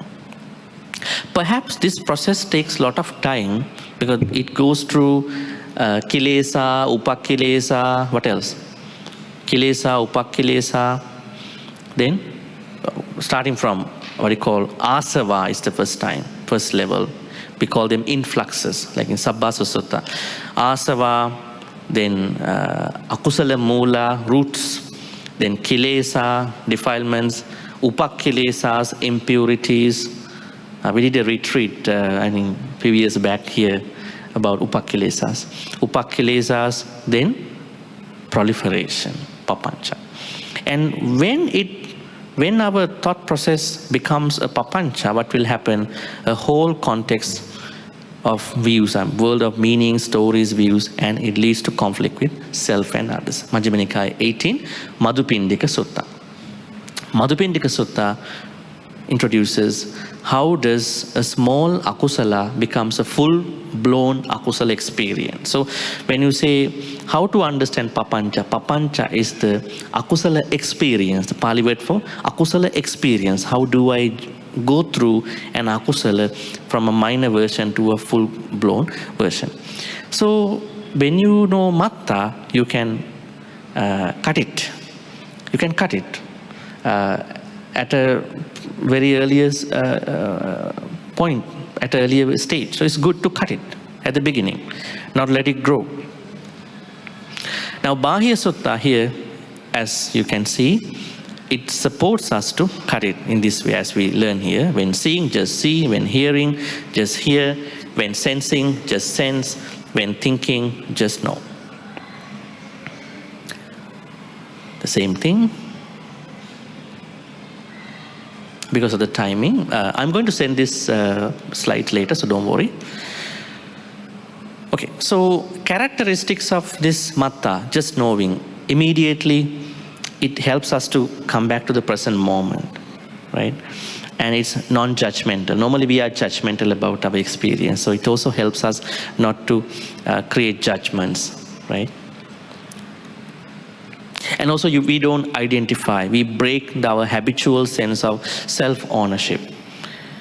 Now you've been helping someone for many years and you had a bad experience with that person and now you don't want to help out anybody else. What do you call in English? Compassion, fatigue. And some people may have dana fatigue. I've been giving dana, so something bad happened in the Vihara, so I quitted. I mean, not you quitted. You quitted from your dana practice, not from the temple. Right? If something happened, you may walk away, but don't quit from your good qualities. Yes, everywhere has politics. Where is not? We have our own politics in our own mentality with regard to akusala. Right? It's not a big issue. So then we break that habitual sense of ownership, self-own. Everything that I want to discuss, I want to own it to myself. Why do we own it? Sometimes things I have to let go. I hear it, I let go. I see, I let go. I sense, I let go. I think, I let go. Why do I have to create, what happened to that side? I also know that before. So that self-ownership is going away with Matta.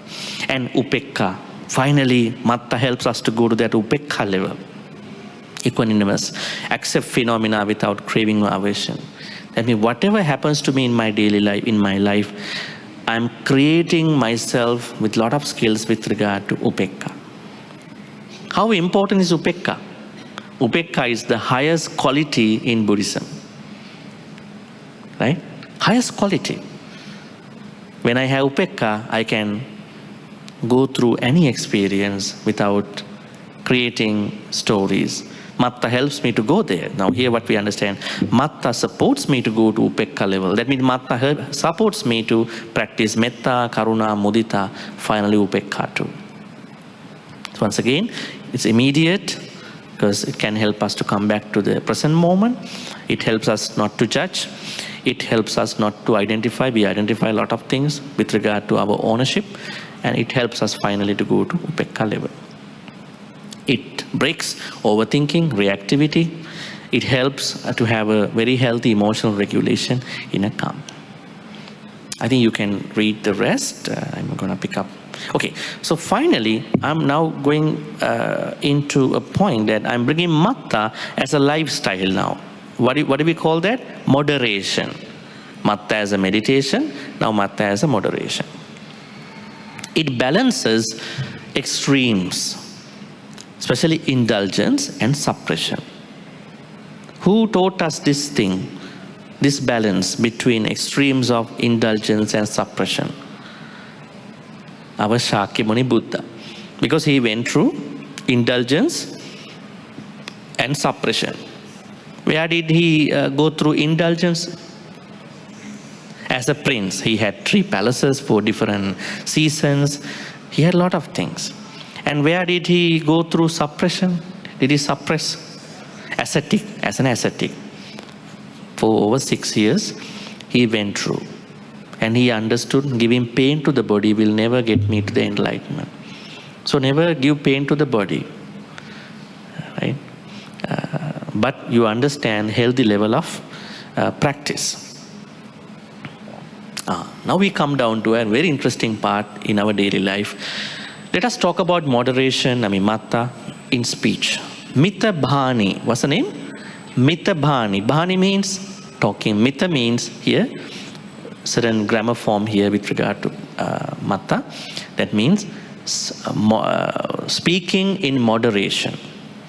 Speak only what is timely, truthful, beneficial, gentle, and with metta. Mitta Bhani means speaking in moderation, neither excessive nor inadequate. Some people come to you, they are talking, they don't stop. We don't know how to stop. If you stop, that's very embarrassing too. Because they have a lot to share with us, because nobody listened to them in their house. Maybe. Right? So, sometimes you don't need to give an advice. You just listen. That's enough in our life. Right? Don't try to think about me. I'm listening to everybody. So, normally when you see other people, they have a lot to say. Maybe nobody has listened to them. Because dana, yesterday I had a talk about dana. So dana means even listening to someone is dana. Because it's good to listen to someone. Because we talk a lot. So, we don't want to be that talkative. We just talk as necessary, and then we talk only timely, truthful, beneficial, gentle, with metta. That kind of a speech will help us to create harmony, trust, wise community. If you are very talkative, what could be happening to you? What could be at stake? You might tell lies. You might fabricate, because you need content. Right? You don't have content, so you just keep talking, and then finally you are fabricating. You are creating your own story, and then Matta is not going to be with you anymore. But if you talk by reflecting, that is a good idea to balance out, moderate, go to Mitta Bhani level. When you speak mindfully, reflecting before, during, and after you speak, your words become naturally filtered. Such a person is a mindful communicator. Do we reflect before we talk? We just say, I don't think about it. But there are people who, after said different things, they are worrying about what they said in the morning. I think I said something not nice to someone. So that's not a Buddhist way to speak, the Buddha said, before you talk, think about what I'm going to talk to this person, my family member, anybody. Because words are more hurtful than the physical activities. They're very hurtful.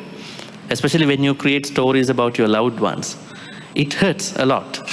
That's why, to minimize that hassle, we think before we talk. Where did the Buddha say that? Ambalattika Rahuluvada Sutta, Majjhima Nikaya, to his son, Rahula. He said, before you act, think before you act. Think during you act. Think after you act. Like a follow-up. Not a post-mortem. Huh? Some people, they do the post-mortem to the kusala activities and then they finally become the post-mortem. Finally. So that means act-wise, you think before you act and you think while you are acting and then you think while after you're done. Actually, you are thinking. Nobody's doing things without thinking. But that thinking has no reflection wisdom. And with regard to speech, you reflect before you speak, reflect during you speak, reflect after you speak. And then thoughts. Reflect before you think, reflect during you think, reflect after you think. How is it possible? Speech and acts, they are sensible to understand. How to create another buffer to our thinking? Now, normally people go from thinking onwards. Can we create another buffer to our thinking, another layer? Have you ever done that? Or you are just operating according to what you think? Or you are thinking, these are the thoughts that I want to have, metta, karuna, mudita thoughts for this whole day, and maybe going along, right? So the Buddha said, reflect before you think. What I'm going to think? Is this thinking part of miccāditthi, wrong view, ill will, or covetousness, maybe extreme greed? So you can do that. And during and after. Then moderation with regard to food. Bhojane mattanyutas, moderation with regard to, that means matta now becomes a lifestyle. It is about moderation. This is a very vital monastic lay practice, monastic and lay practice. Moderation in food and drink intake. Mindful awareness of quantity and purpose. Do we have to tell us that there is a purpose of eating and drinking? Do we have to? Yes, that's what the mindful reflection is about. Right? Patisankha, yoniso, pindapatang, patisevami, nevadavaya, namadaya, so and so forth. That means, why do I eat?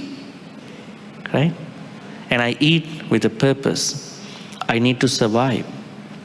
That helps me not to overeat and not to create extreme wrong karma. It leads to physical health, mental clarity, and freedom from excessive attachment into sensual pleasures. Cited in the Donapaka Sutta to King Kosala, SN 3.13, as essential for spiritual growth and a healthy life. This is the very important thing. A mindful human ages slowly. Buddha is perhaps one of the earliest person to talk about anti-aging.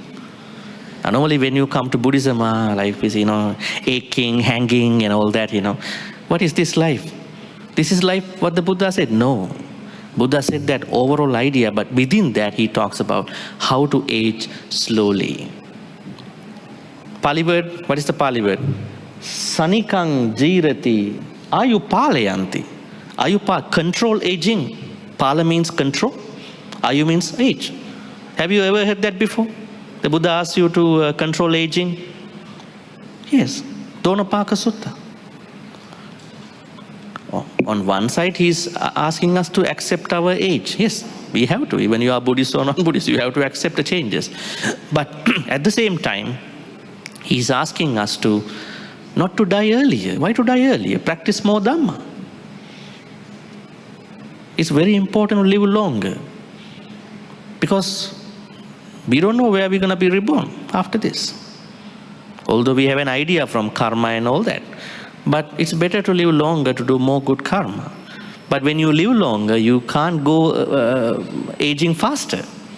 So then the Buddha's idea is Manu jassa sada sati mato mattang janato ladda bojane tanukassa bhavanti vedana sanikang jirati ayupalaya. He not only talks about longevity, he talks about pain management. Very interesting. That's a very big topic in today's world. Some of the diseases, they have pain. Doctors even can't do anything. They are asking you to take, what are they? Painkillers. Then the Buddha is giving us the idea about pain management. Or maybe stop creating unnecessary pain, and then longevity. How does it happen? A mindful human who eats and drinks in moderation feels light. That is about affective quality, sensation, feeling. Actually, a lot of our diseases come from our food and drink patterns, right? If you take a look at it, we don't want to talk about individual freedom to eat whatever you want to eat, drink. But if you look at it, in modern world, in our ethics, we don't say that you are obese and that, but we know this is the problem, the very problem here. So when you eat and drink in moderation, you feel light. And then tanukassa bhavanti vedana. Tanukassa means, vedana means pain. Here is pain. You mean feelings of pain. Pain are very light. Tanuka means very light. And not even that, sanikang, ayu sanikang ji. Ayu means aging, sanikang slowly. Your aging happens slowly.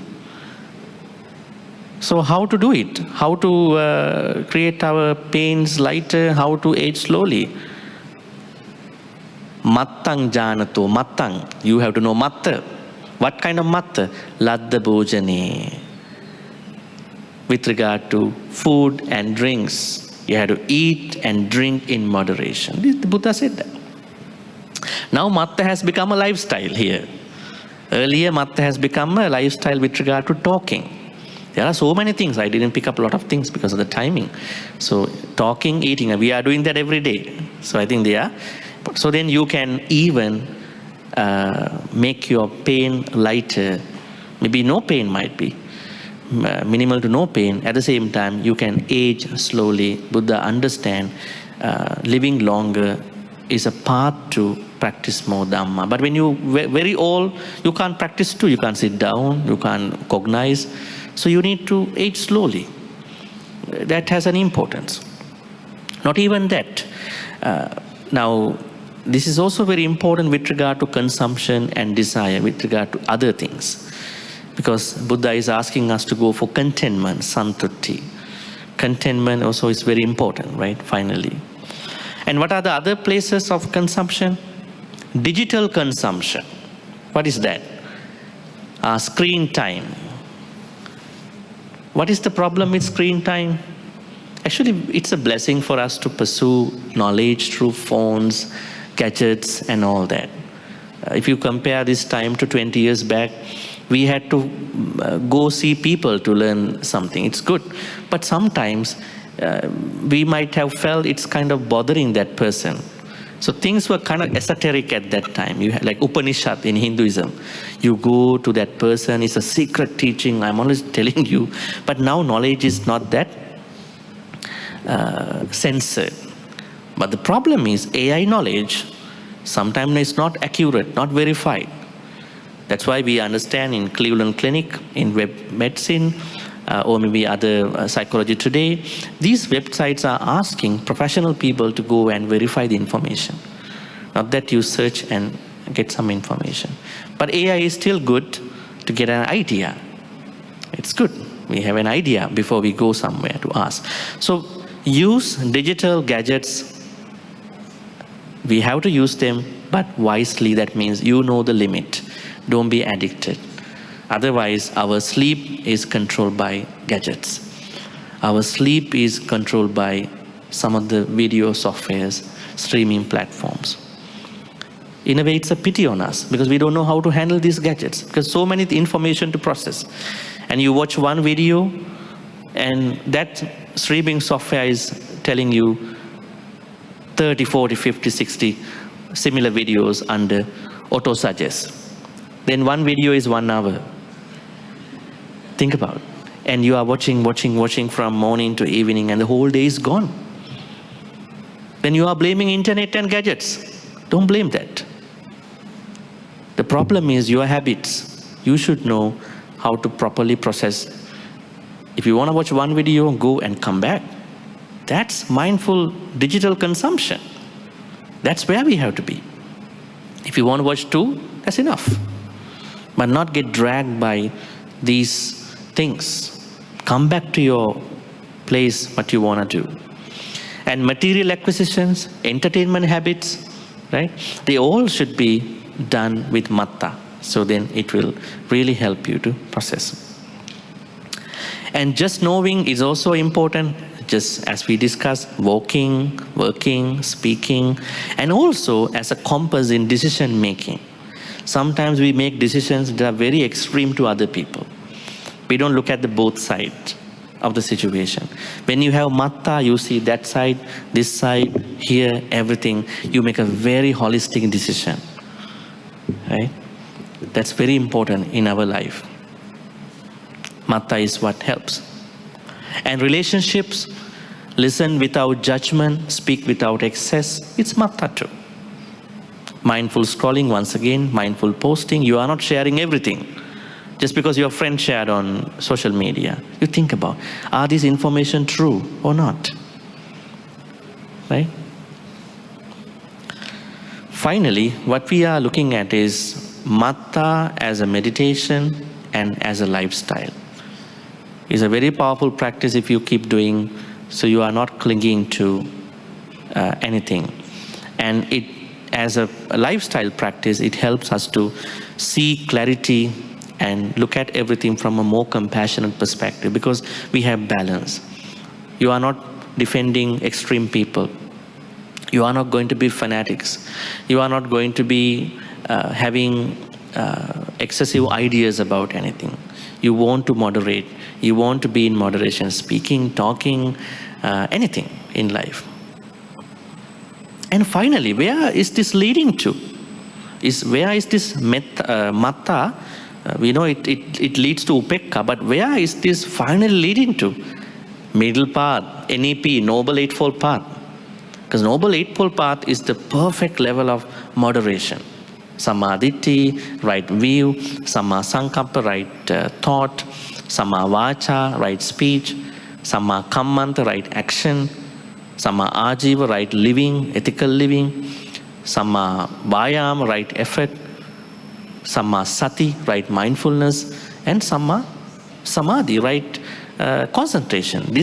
That is the fruition, the pinnacle of this Matta, helping us to moderate our life, go to Upekka, that perfect balance, and then the highest level of our practice, Noble Eightfold Path.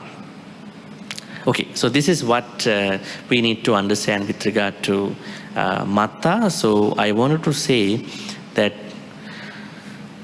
Matta as a meditation should be practiced in our daily life. Only when we practice, we are understanding our way of processing sanya and vedana. When we know what is my perceptions, what is my feelings, then I try to lower creating stories and labeling, interpreting. But with regard to your lay life, you may, as I said earlier, sometimes you cannot just see and just see. And sometimes maybe one of your loved ones dressing very well, you say, oh no, I just see. I just see, no, I'm dressed today properly, you should see it. Yeah, I can see, yeah, it's a new style, yeah. Well, nimitta and anubhyanjana, right? Healthy karma, you have to, somebody's impressing you. So then you have to accept that. You can't do Matta in that perspective. So Matta, again I'm saying, it's for the wrong karma. That's for the most part. So you have to witness all that, otherwise people are not happy in your circle. So that's something that's good for your lay life. I think you know where to practice it, where not to practice it in proper ways.